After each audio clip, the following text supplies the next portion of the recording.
There is an art to training for a marathon. You don't just go out there and run, and our fitness expert, Heather Benz, is here to talk us through it. So, Heather, what is step one involved with training for a marathon? First off, you have to want to run.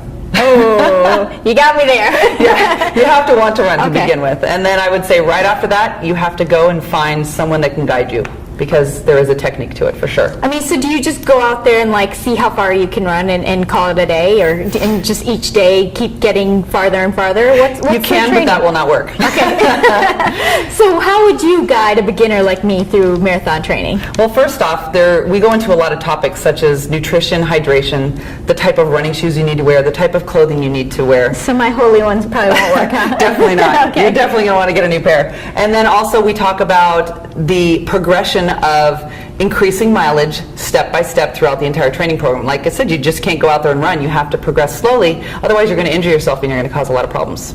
So how long should the training program be? I mean, is it 2 weeks, 3 weeks, 6 months?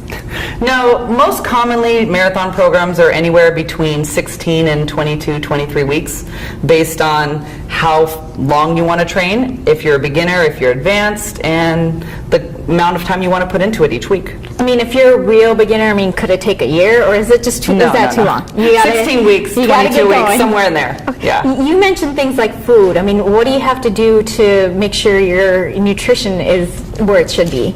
Well, first off, because the whole point of training for a marathon is endurance, your body has to endure the distance of 26.2 miles.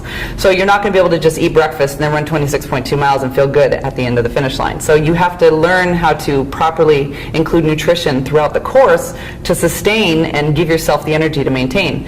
And that comes with training and the guidance from someone who can tell you what to do.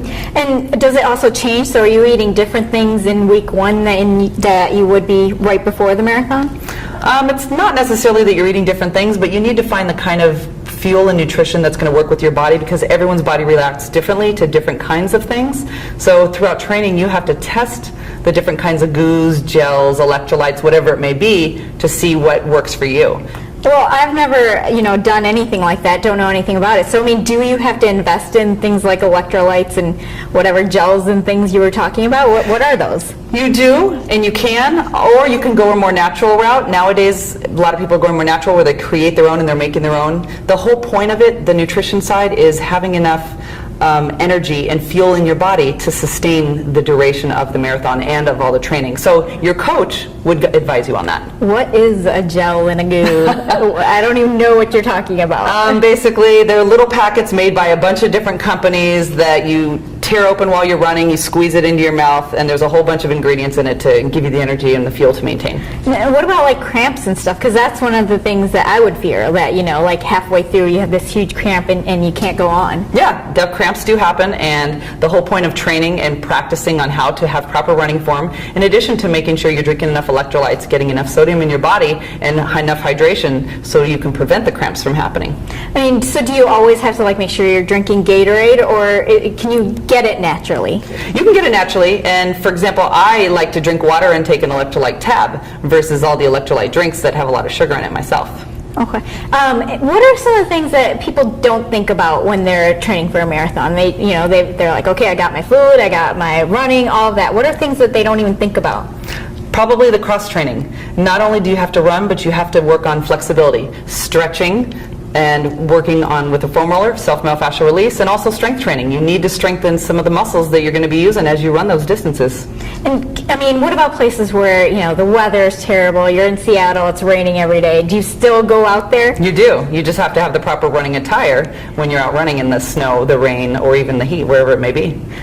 So I definitely understand, you have to dress warm, cold. But is there some kind of workout equipment or clothes that you need to think about wearing? Yes. Most commonly, dry wick apparel. What it does is it wicks away the moisture from your skin. It pulls the moisture from your body and lets it leave, and then keeps you dry. That's very important because you want to prevent chafing. That must be something people don't think about, huh? Probably not until it happens, and then it's too late, and then you learn from the hard lesson from actually experiencing it. I've heard people having to put tape in places they didn't want to put. Yes, that's true. That true. Is that something you always have to do? It depends on you, your body, and the fabric that you're using. So that's something that's trial and error once again. All right. Well, I want to thank you so much, Heather, for coming here and just teaching us what we need to do and helping us get across the finish line. Perfect, thank you. All right. We'll be back with more Every Way Woman. So join us, and you can learn a lot more about getting ready for a marathon when you go to Heather's site. What is it? Fulloflifefitness.com. All right. There you go. Thanks so much. We'll be back with more. Thanks.